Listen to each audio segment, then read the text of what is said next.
इसी हाईवे पर इसी जगह पर अनुज यादव जिसकी हत्या कर दी जाती है चाकू से गोद गोद करके। तुम सभी हो मोरी बहिनी जब भैया हमारे बाले राहत काहिक नाई वह रोकत गए। यही वो मनोज का घर है जिसने अनुज यादव की हत्या करी थी चाकू से गोद गोद कर। आपको बता दें कि अभी हम लोग हैं जौनपुर में और ये मछली शहर थाना लगता है। यहाँ का जो गांव है ये जमालपुर है और यहाँ पे एक अनुज यादव जो बी फार्मा कर रहे थे, अपना पेपर देने जा रहे थे सुबह के 7 बजे। और ये वो घर है जिसके घर का लड़का मनोज यादव उनके अपने ही खानदान का है, अपना ही खून है, 3 पीढ़ी आगे के। ये मनोज जो है उनका भाई था अनुज का, और वही आरोप लगाता है कि हमारी बेटी के साथ, मतलब जो बेटी लगेगी उसके साथ वो अफेयर बताते हैं और कहते हैं कि अनुज की मां आकर के गाली गलौज करती है और उसके बाद हमने जो है उसको चाकू से मारा है। मारा ही नहीं, जान से मार दिया, मतलब हत्या कर दी। ये परिवार आप देख रहे हैं, इसमें गाय है, 3 बछड़े बछड़ियां हैं जो यहाँ पे खुले में है।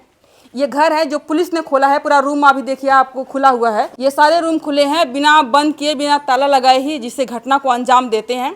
उसके बाद सारे के सारे लोग फरार हो जाते हैं। वो गेट भी खुला है, वो भी खुला है, सारे के सारे खुले हैं। ये वो मनोज का घर है जो हत्यारा है। आगे आगे अनुज निकलते हैं पेपर देने के लिए, उसके पीछे पीछे ये मनोज जाता है। उसके बाद यहाँ से कुछ दूरी पर एक मार्केट लगता है, वहाँ पर वो हत्या करता है। और हत्या का कारण जो अनुज के परिवार बता रहा है वो आपको दिखा दें तो यहाँ पर है। ये जो आप थोड़ी सी ज़मीन देख रहे हैं यहाँ पर, जहाँ पे ये लोग खड़े हैं, वहाँ से लेकर के यहाँ तक, ये वो ज़मीन है जिसकी वजह से वो उसने हत्या करी है। आप देख रहे हैं कि ये जो बीच में रोड है, रोड के उस पार उसका घर है जो अपने घर बनवाया है, और ये जो है वो अनुज की ज़मीन है। अनुज की ज़मीन है ना, पूरा माथे तक है ना। और ये चाह रहा है कि यहाँ पे हम इसको कब्जा करके अपना पार्किंग एरिया बना लें, या फिर बैठका बना लें, या फिर गोरू बछरू रखने के लिए यहाँ पे एक छोटा सा घर बना लिए। पेड़ पौधा आपने लगाया है कि उसने लगाया है? मेरा ही है ना। इतना जगह छोड़ के हम सुबह लगाए हैं। काहे लगाए, छोड़ के लगाए? आपको यहाँ लगाना चाहिए था, आपने यहाँ पे छोड़ दिया है। यहाँ पे आप लोगों ने छोड़ दिया है। ये देखिए, ये दबंगई देखिए, ये लोग खुद छोड़ दिए हैं कि यहाँ पे तुम थोड़ा सा तुम्हारे गाड़ी आने जाने के लिए, क्योंकि अपने परिवार का है, थोड़ा सा 1 बीसा आधा बीसा कुछ जो है वो छोड़ दिया है उन्होंने, ताकि तुम्हारा गाड़ी घोड़ा बढ़िया से आ सके। लेकिन उसके बाद भी ये दबंगई देखिए, उसी के लिए यहाँ पे आप दिखाइए थोड़ा माटी कैसे गिरा दिया उसने, ये रास्ता ब्लॉक करने के लिए या फिर इनकी ज़मीन कब्जा करने के लिए। ये भी आप देख सकते हैं, इनके खेत में इसने गिराया हुआ है। ये आप लोगों का खेत है ना, ये पूरा माथे तक। काहे पेड़ यहाँ पे लगाए, काहे नहीं लगा यहाँ पे? देख लेना खड़ंजो कि यहाँ पार तक आवत है। सवाल यही है कि आप लोगों ने अगर यहाँ लगाए होते तो यहाँ पे नहीं बढ़ता। आप लोगों की अच्छाई थी कि आप लोग थोड़ा हटे, उसको जगह दिए और आपकी अच्छाई का फायदा उठाया है। गलत फायदा उठाया है कि नहीं? भावना छोड़े के नाते और ना छोड़ा अच्छाई का फायदा, उसने अच्छाई का गलत फायदा उठाया है। गलत फायदा उठाई है बस। बहस भवर हम भैया कॉलर पकड़ ले हैं कि तू रोज लड़ा था हमरे मम्मी से, वही बिदल जलन के मारी हमरे भैया के ओकर हम दबंग रही हो, दबंग हो हमार कॉलर पकड़ ले है। हाँ, कुछ नहीं बचे के चरी चराई ले, कुछ भी बोले हो बता दे हो काहे बोली ना क्यों, हमर खेत तोहर खेत है। बस ना बोले के बाद तो हमारे भैया का हत्या कर दी है। पशु अब उधर जा रहे हैं, पानी कौन पिला रहा है उनको, चारा कौन दे रहा है? ये पीछे में आप बाग देख रहे हैं, इस साइड इनका ज़मीन था, जो मनोज है उसका ज़मीन था, और दूसरे साइड जो है वो अनुज का ज़मीन है। यहाँ पर मनोज का परिवार जो है वो कब्जा करने के एक फिराक में लगा हुआ है। चक्रोट, उसके बाद ये खड़ंजे के बाद फिर इतना और ज़मीन, इसके बाद भी उसको सबूर नहीं आ रहा है। इनके चरी चरा ले रहा है, इन पे मतलब इतना आतंक है, इतना हावी है वो कि इसी ज़मीन को लेकर के क्या विवाद रहता है। ये जो उन्होंने कहा जो बोलचाल झगड़ा वाद विवाद होता है उसकी वजह से उसने हत्या कर दी। मतलब इतनी नृशंसता, इतना बड़ा अपराध, इतनी बड़ी सोच और इतनी बड़ी गुंडागर्दी। प्रशासन सोई है, योगी सरकार सोए हैं, खाली बस डंका पीटते रहते हैं कि हमारे यहाँ बहुत अच्छा है, बहुत अच्छा है, एकदम अपराध ख़त्म कर दिया हमने। लेकिन जो अपराधी जो आम घरों में से कुकुरमुत्ता की तरह उग रहे हैं, उन अपराधियों का खात्मा कब होगा, ये सवाल योगी जी से हर कोई पूछ रहा है। इस तरह की घटनाएं आजकल हो रही है, कोई लोढ़ा से किसी का सर कूच दे रहा है तो कोई 3-3 हत्याएं कर दे रहा है। ये काफ़ी खतरनाक है और काफ़ी डरावना भी है। अगर ऐसे ही चलता रहा तो आम आदमी का या समाज का या फिर मानव जाति का सर्वनाश निश्चित है। नाम थोड़ा आप बता दीजिए। हमारा नाम भोलानाथ यादव। कहाँ थे आप उस टाइम? मैं बॉम्बे में था। मुंबई में काम करते हैं? बॉम्बे में काम करता हूँ, गारमेंट में काम करता हूँ, वहाँ का कटिंग मास्टर हूँ। Designing cutting master. अच्छा, कपड़ा। हाँ, तो कपड़ा। ये कब घटना हुई, मतलब कोई विवाद था आपके परिवार से, उस परिवार से? परिवार से कोई विवाद नहीं था। कौन लोग हैं जो मारे हैं वो? हमारे बड़े पिताजी के बेटे के बेटा हैं। अच्छा, मतलब खानदान का ही है? खानदान का ही है। कोई खानदानी दुश्मनी थी क्या? नहीं, खानदानी कोई जमीन को दुश्मनी लेकर नहीं, विवाद कुछ वगैरह? नहीं। जमीन वमीन का ऐसा कुछ नहीं था, वो बहुत पहले था। सभी तीनों भाइयों में बना बंटवारा हो गया, तो उसमें कोई ऐसी बात नहीं थी। आजू बाजू में थोड़ा माटी ओटी गिराए हैं हमारे खेत में उन्होंने। कब्जा करने का मतलब कब्जा आपने दबंगई करके आपको कमजोर बताना चाह रहा है? कमजोर बताना चाहते हैं एक दबंगई से कि जो है मैं यहाँ पे, हमारा यहाँ तक रहना चाहिए, जबकि बीच से रोड गया है। रोड उस पार उनका ज़मीन है, इस पार मेरा ज़मीन है। कोई इसमें हक उनका बनता नहीं है, लेकिन हमारे घर पे कोई बोलने वाला नहीं है। एक बच्चा हमारा जौनपुर में पढ़ता था जिसकी हत्या हो गई। एक बेटा वो भी इटासी में, मैं दवा के लिए उसको मुंबई बुलाया था। खाली उनके घर पे माँ थी। बच्चा हमारा सुबह जो है यहाँ से घर से 7 बजे निकला है, घर से 5 किलोमीटर की दूरी पे ये कांड हुआ है। कांड होने के बाद मेरा लड़का आखिरी आवाज़ में भोलानाथ यादव, अनुज यादव और अपराधी का नाम मनोज यादव करके दम तोड़ दिया वहीं पर।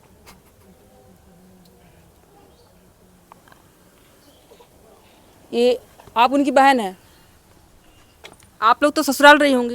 ये जो मनोज यादव है कौन है? ये आपके जो दादाजी उनका लड़का है, और कोई दबंग अपराधी का इसका रिकॉर्ड है क्या?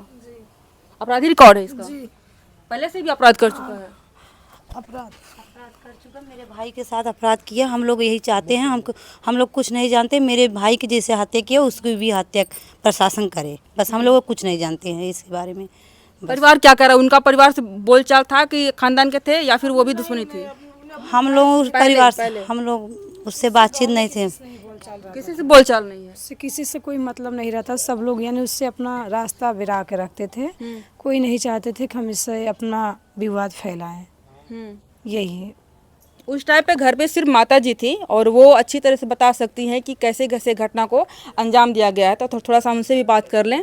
काहे कनेरवाई कल झाई के जब भैया खमरे रपटाई के जब जियरा निकाल पुलिस दरोगा पहुँचन तब ऊ भाग है, तो कनाई पकड़ी पावत रहन का। जब पुलिस वहाँ पहुंची तभी तक वहाँ पे रुका हुआ था वो लोग? तब और कुल वही मनई कुल डोलत रहन पुलिस। क्यों ना पकड़ा उसको कि ये मारा है, इसको पकड़ ले, पुलिस के हवाले कर दे? तो वही ने कोई नहीं पकड़ा। वो एक बोल रहा था, मैं पहुंची तो वो बोल रहा था कि अरे हो मैं गया पकड़ने, वो हमको चाकू देखा था। चाकू वो हमारे पास लेकर आ रहा था, दौड़ा रहा था। इतना मनाई रहे के चाकू चलावत। अच्छा, जब सुबह में अनुज गए यहाँ पे 7 बजे पेपर देने के लिए, तो आपको क्यों लगा कि वो जा रहा है तो मैं भी पीछे पीछे जाऊँ? मैं फ़ोन किया अपने बड़े लड़के के लिए कि वो कितना दूर पहुंचा, तो बोला कि तब उधर से वो लगाया उसके पास, तब वो पुलिस उधर उठाया कि इसका एक्सीडेंट हो गया। मतलब आपको अंदेशा नहीं हुआ कि मेरे बेटे के साथ दुर्घटना हुई तब आप गए? अब फोन आया तब आप गई? तब गए। अच्छा, उस टाइम पुलिस थी वहाँ पर? तब मैं गए तो पुलिस था, और माटी चली गई थी जौनपुर थाने पर नहीं थी, जौनपुर चली गई थी पोस्टमार्टम के लिए। हाँ, अब मैं देखी नहीं। आप कब देखी? मतलब वापस आने आए घर देखी मैं। एक पहले से कोई विवाद था क्या? कि मतलब आपके तो पति अंकल जी जो है वो मुंबई में रहते थे, आपकी बेटियों की शादी हो चुकी है, तो क्या वो लोग पहले से ही आपको धमकी वगैरह देते थे, आपको अकेला पकड़ के, आपके बेटे को अकेला पकड़ के, या फिर पहले ही घटना कर दी? अगर ऐसा धमकी समकी देहे होते तो हम जानत रही, हमारे का दिल जानत रहते। धमकी ना कबो दी? कबो नहीं देहे रहे। मिलुर के विवाद में अंकल जी बोले कि थोड़ा बहुत था, पहले था, उसके लिए गाली गलौज कभी करता था? तो बोलता था पर नाम रख के नहीं बोलता था। जैसे वहाँ मिट्टी गिराया था, जैसे जब बोलता था गाली गलौज जो भी देता था, तो कभी किसी का नाम उम रख के नहीं बोलता था कि हम टप्पू में गाली दे रहा है। ऐसे बोलता था, तो कोई कहाँ समझ पाएगा कि किसको बोल रहा है किसको नहीं बोल रहा है। यहाँ पर गाड़ियों का इतना आना जाना है कि शोर बराबर हो रहा है। हर कोई हर सेकेंड हर मिनट यहाँ पे आपको गाड़ियों का तांता लगा हुआ है। अभी दोपहर हो रहा है, 2 बज रहा है, लेकिन 7 बजे सुबह में भी ऐसे ही गाड़ियों का आना जाना रहता है, क्योंकि ये हाईवे है, ये जाता है इधर प्रतापगढ़, इधर जौनपुर जाता है। लेकिन इसी हाईवे पर, इसी जगह पर अनुज यादव, जिसकी हत्या कर दी जाती है चाकू से गोद गोद करके। जौनपुर पेपर देने के लिए जाता है, सुबह सुबह घर से निकलता है, उसको कोई खबर नहीं थी कि मेरा कौन पीछा कर रहा है। आज मेरा आखिरी दिन है, घर से मैं निकल रहा हूँ, अब यहाँ से मैं शव बन के निकलूँगा, अपने घर पहुँचूँगा। यही वो जगह है जहाँ पर वो अपराधी आते हैं, जो उनके घर का, अपने ही घर का, खानदान के लोग रहते हैं। मनोज जिसका नाम बताया जा रहा है, उनके अपने ही परिवार का, अपने ही खानदान का शख्स रहता है, पीछा करता है और यहीं पर बाकी सारे लोग मिल जाते हैं, जो 3-4 लोग और अपराधी हैं। यहाँ पर आते हैं, हाथ में पहले प्रहार करते हैं, बाइक से रहते हैं, हाथ में प्रहार करते हैं, अनबैलेंस होती है गाड़ी, उसके बाद आकर के इसी गिट्टी पर वो गिर जाते हैं। यहीं पर वो चाकू से गोद गोद करके उसको मौत के घाट उतार देते हैं। चारों तरफ आप देखिए, ये जो जगह है, यहाँ पे कंस्ट्रक्शन का काम हो रहा है। यहाँ पर गिट्टी की पेराई की जाती है, मिक्सिंग होती है, जहाँ पे ये चारकोल वाला रोड बनता है। रास्ता पूरा चल रहा है, सामने में एक स्कूल भी है, प्राइमरी स्कूल है। इसके कुछ 100-200 मीटर दूरी पे एक पेट्रोल पंप भी है। रास्ता जैसा मैंने आपको बताया कि चलता रास्ता है, हमेशा यहाँ पे गाड़ियाँ आते जाती रहती है, क्योंकि ये हाईवे है और बगल में खेत है, सामने खेत है और यहाँ से मात्र 500 मीटर की दूरी पर समाधगंज मार्केट भी है।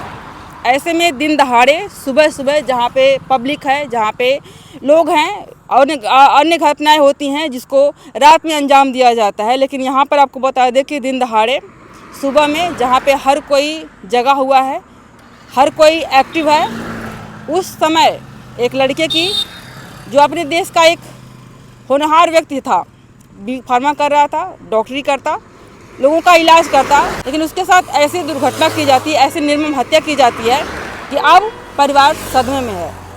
लेकिन सवाल यहाँ पर यह भी उठता है कि जो लोग आसपास के हैं, ये क्या कर रहे थे? पुलिस प्रशासन इस एरिया में कहाँ थी? जो लोग देख रहे थे आते जाते, वो क्या कर रहे थे? लोगों ने पुलिस को कॉल क्यों नहीं किया? एक वीडियो क्यों नहीं बनाई? बाकी लोग कह रहे हैं कि शायद वहाँ पर देखिए गाँव भी दिख रहा है। लोग क्या कर रहे थे? सवाल ये भी उठता है कि योगी सरकार की पुलिस, जिसपे जो योगी सरकार कहती है कि हमारे यहाँ की जो प्रशासन है वो एकदम चौचक है, कोई भी अपराध नहीं है, लेकिन उसी योगी सरकार के राज्य में दिन दहाड़े घटनाएं हो रही हैं। जौनपुर इस समय आतंकगढ़ बन चुका है और जौनपुर ही नहीं, पूरा उत्तर प्रदेश। इस तरह की घटनाओं पर अंकुश कैसे लगेगा? क्या सरकार जिम्मेदार है या आम आदमी जिम्मेदार है? कैसे अंकुश लगेगा? आप लोग कमेंट करके बताइएगा। वीडियो ज़्यादा से ज़्यादा शेयर करिए ताकि लोगों तक पहुँचे, प्रशासन तक पहुँचे, योगी सरकार तक पहुँचे, ताकि जो कुकुरमुत्ता की तरह अपराधी उग रहे हैं उन पर नियंत्रण लगाया जा सके। अभी के लिए इतना ही, बहुत बहुत धन्यवाद।